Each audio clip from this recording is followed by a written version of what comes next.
Saya katakan dengan tegas kepada Mas Novel Baswedan saat itu, inilah kalau ada hal-hal yang buruk oleh Presiden Jokowi. Ex-penyidik senior KPK, Novel Baswedan buka suara setelah namanya dicatut Sekjen PDIP Hasto Kristianto dalam video yang kini viral di media sosial. Novel Baswedan membenarkan bahwa dirinya sempat bertemu Hasto Kristianto di sebuah acara dan membahas revisi UU KPK.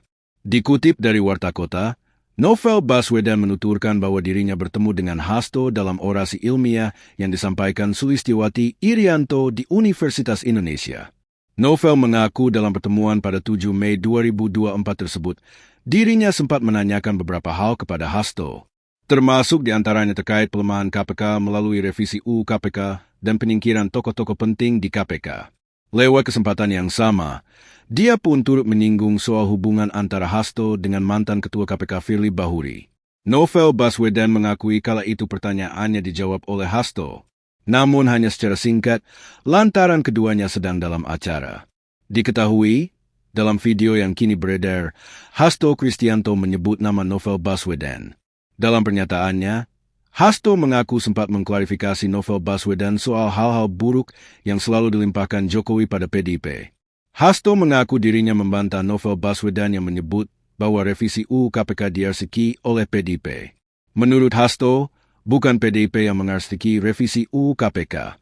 Dia menyebut, pelemahan KPK dilakukan oleh Jokowi demi melindungi Gibran Rakabuming Raka dan Bobi Nasution yang saat itu maju dalam kontestasi pilkada. Ketika saya bertemu dengan Mas Novel Baswedan, beliau menanyakan ke saya perlu konfirmasi apakah betul PDI Perjuangan yang memelopori perubahan Undang-Undang KPK yang mengkerdilkan KPK di dalam upaya pemberantasan korupsi. Saya katakan dengan tegas kepada Mas Novel Baswedan saat itu, inilah kalau ada hal-hal yang buruk oleh Presiden Jokowi selalu dilimpahkan kepada PDI Perjuangan dan juga Ibu Megawati Soekarnoputri.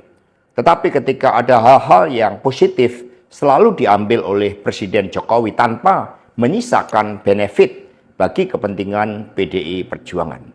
Mengapa saya katakan seperti itu? Revisi Undang-Undang KPK termasuk kabar buruk yang disampaikan bahwa itu adalah ulah PDI Perjuangan. Sebagai Sekretaris Jenderal DPD Perjuangan, saya sampaikan kepada Mas Novel bahwa saya adalah sekjen yang sangat getol menjabarkan perintah Ibu Megawati Soekarnoputri bagaimana PDI Perjuangan memerangi korupsi. Karena itulah tuduhan bahwa revisi Undang-Undang KPK diarsiteki oleh PDI Perjuangan itu sangat salah. Saya ingat ketika saya bertemu dengan Presiden Jokowi di Istana Merdeka, menjelang Mas Gibran dan Mas Bobi mau mencalonkan sebagai wali kota Solo dan wali kota Medan. Saya mengatakan kepada Pak Presiden Jokowi sekaligus untuk menguji keseriusan beliau di dalam mencalonkan anak dan menantunya. Pak Presiden, apakah betul Bapak mau mencalonkan Mas Gibran dan Mas Bobi sebagai wali kota? Loh, kenapa Pak Sekjen? Karena ketika Mas Gibran dan Mas Bobi sebagai wali kota, maka otomatis dia menjadi pejabat negara. Dan ini akan sangat rawan terhadap berbagai bentuk gratifikasi, suap, dan berbagai tindakan korupsi lainnya. Presiden Jokowi sempat termenung saat itu. Dan kemudian dari situlah saya merasakan bahwa pertanyaan saya ini sangat mengusik perhatian dari beliau. Karena saya tegaskan bahwa ketika Mas Gibran dan Mas Bobi menjadi wali kota, maka dengan mudah akan terkena operasi tangkap tangan dari KPK dan juga aparat penegak hukum yang lain. Download Tribun X sekarang, menghadirkan lokal menjadi Indonesia.